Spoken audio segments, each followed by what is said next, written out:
Hello friends, welcome back to my YouTube channel G Grand Education. Today I am here to express my views on the topic of four fundamental forces. So first one is gravitational force and second one is electromagnetic force, third is strong nuclear force and fourth is weak nuclear force. So on this videos we will discuss two forces, that is gravitation force and electromagnetic force. So now we will discuss the gravitation force. The definition of the gravitation force is the force of attraction between every pair of particles is directly proportional to the product of their masses and inversely proportional to the square of the distance between them. तो हम इस जो definition है इसको हम दो part में divide कर देते हैं. सबसे पहले the force of attraction between every pair of the particles is directly proportional to the product of their masses तक और inversely proportional to the square of the distance between them. इसको हम मान लेते हैं सेकंड पार्ट. इसको first part मान लेते हैं. तो ये क्या बोल रहा है, द फोर्स ऑफ अट्रैक्शन. यहाँ पे हम ले लेते हैं force of attraction is directly between every pair of particles, मतलब कि दो pair of particles is directly proportional to the product of their masses, to the product of their masses, that is m1 and m2. ठीक है. सबसे पहले हम चलो example consider कर लेते हैं. सबसे पहले हम दो मासेस ले लेते हैं m1 और m2 और इन दोनों के बीच का डिस्टेंस क्या है, r. अब हम जो फर्स्ट कंडीशंस है जिसको हमने मान लो इक्वेशन फर्स्ट किया, the force of attraction every pair of particles. Pair कितने हैं, m1 और m2, दो एक ही पेयर है यहाँ पे. Particles is directly proportional to the product of their masses m1 and m2. अब यहाँ पे देखो क्या है, फोर्स ऑफ अट्रैक्शन जो कि डायरेक्टली प्रोपोर्शनल इन दोनों के मास का प्रोडक्ट m1 एंड m2. तो इसको हम मान लेते हैं इक्वेशन नंबर फर्स्ट. यहाँ पे फर्स्ट कंडीशन हमने फुलफिल कर दी और जो दूसरा हमने कंडीशन क्या लिए हुए हैं, इन्वर्सली प्रोपोर्शनल. अब फोर्स ऑफ अट्रैक्शन ही क्या है, inversely proportional to the square of the distance between them. मतलब कि जो फोर्स ऑफ अट्रैक्शन है वो इन्वर्सली है इन दोनों के डिस्टेंस का स्क्वायर के बराबर. मतलब कि यहाँ पे फोर्स है इन्वर्सली का 1/. अब जो square of the distance between them, अब इन दोनों के बीच का डिस्टेंस क्या है, r, तो इसको हो जाएगा स्क्वायर. ठीक है. हम इसको मानते हैं क्वेश्चन सेकंड. अब हम लिखते हैं from question first and second. तो यहाँ पे हमारे पास क्या आएगा, फोर्स यहाँ पे कॉमन है तो m1 और m2 को मिला के क्या आ जाएगा, force is directly proportional to m1 and m2 is equal to r का स्क्वायर. ठीक है. ये आ जाएगी आपके पास फोर्स आएगा m1 और m2 अपॉन r का स्क्वायर.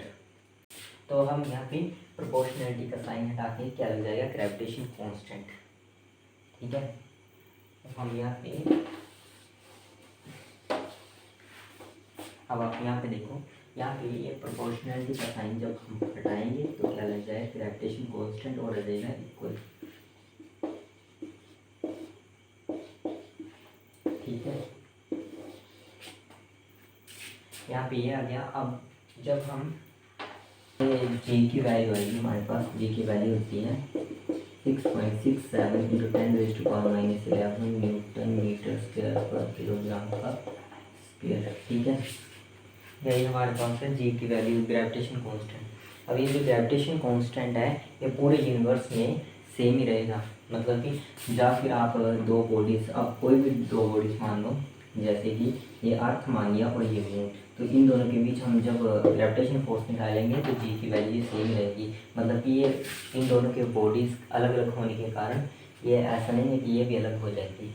मान लो कि अर्थ और मार्स का निकाला हमने, जब हम अर्थ और मून का निकालेंगे तब ये ग्रेविटेशन जो फोर्स है वो ग्रेविटेशन कॉन्स्टेंट है वो सेम ही वैल्यू देगी. ठीक है. तो हम देखेंगे characteristic of the gravitation forces कौन कौन सी हैं.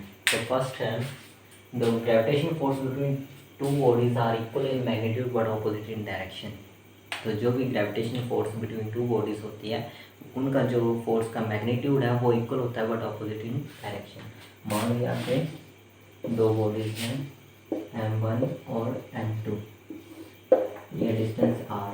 अब जो m1 पे फोर्स एक्सर्ट कर रहा है m2 वो कितने आएगी, F1 2. इस तरफ आएगी। अब जब मतलब कि M2 पे जो मास फर्स्ट है वो फोर्स एक्सर्ट कर रहा है तो आएगा M2 1। ये क्या है, इस डायरेक्शन में, तो F12 equal in magnitude, but अब हम डायरेक्शन इसको ले लेते हैं R और इसको भी R डैश। तो ये होता है वेक्टर, ये यूनिट वेक्टर होता है, इसकी जो वैल्यू होती है वो 1 के इक्वल होती है। चलो अच्छा, आपने ये पढ़ा नहीं होगा अभी तक, हम ऐसे ही लिखते हैं F12 is equal to minus F21।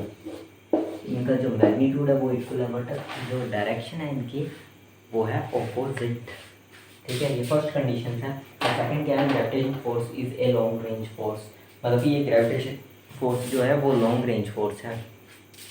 Means जो ये अर्थ और जो सन का डिस्टेंस है वो काफ़ी ज़्यादा है, तो इन दोनों के बीच भी ग्रेविटेशन फोर्स होती है, क्योंकि ये है लॉन्ग रेंज फोर्स।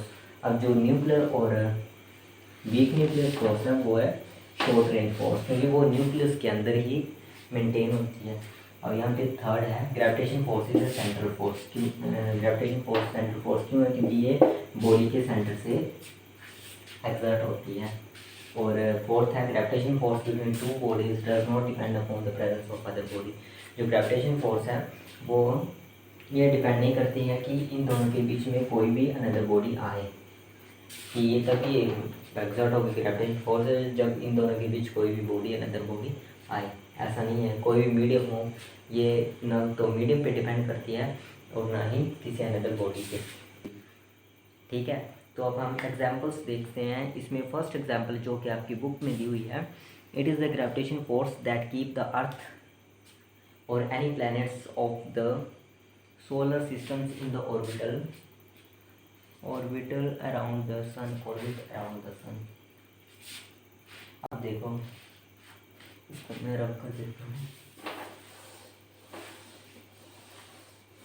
अब जो सन है, ये सन है, मान लो जो बाकी के प्लैनेट पे अराउंड रिवॉल्व कर रहे हैं, वो क्यों कर रहे हैं, क्योंकि ये जो अर्थ है इन दोनों के बीच में जो ग्रेविटेशन फोर्स है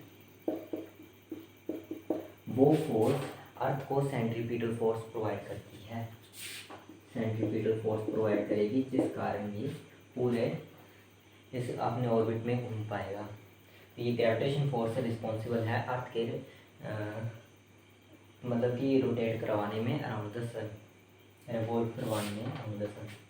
तो ये revolution of the earth due to the gravitation force, because gravitation force provide the centripetal force which help the earth revolute around the sun. तो फर्स्ट ये है, और सेकंड है we remain on the surface. अब जो gravitation force है वो हमें, मान लीजिए अर्थ है और ये हो आप, ठीक है। अभी आप अर्थ पे क्यों हैं, मतलब कि अर्थ के सरफेस पे क्यों अटैच हो, क्योंकि यहाँ पे ये जो अर्थ है वो इस पर्सन पे ग्रेविटेशन फोर्स लगा रहा है और ये पर्सन भी अर्थ को अट्रैक्ट कर रहा है, मतलब कि मैं भी इस अर्थ को अट्रैक्ट कर रहा हूँ और अर्थ मेरे को अट्रैक्ट कर रही है। ठीक है, the various gases forming the atmosphere. अब जो ग्रेविटेशन फोर्स है, अब जहाँ पे देखो ये है अर्थ और इसका कुछ ना कुछ एटमॉस्फेयर होगा, तो जो इस एटमॉस्फेयर में गैसेस है वो अर्थ पे, मतलब कि ये एटमॉस्फेयर अर्थ पे क्यों ही मेंटेन है, अर्थ के अराउंड क्यों मेंटेन है, क्योंकि ये भी जो इसके पार्टिकल्स होंगे वो भी अर्थ के ग्रेविटेशन फोर्स बनाएंगे।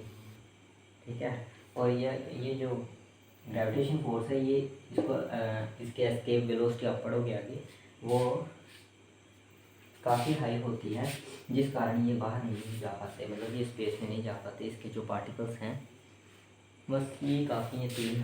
ठीक है, तो आज के लिए बस इतना ही। अब हम नेक्स्ट वीडियो आएगी हमारी इलेक्ट्रोमैग्नेटिक फोर्स पे। ठीक है, तो आज के लिए बस इतना ही। जय हिंद, जय भारत।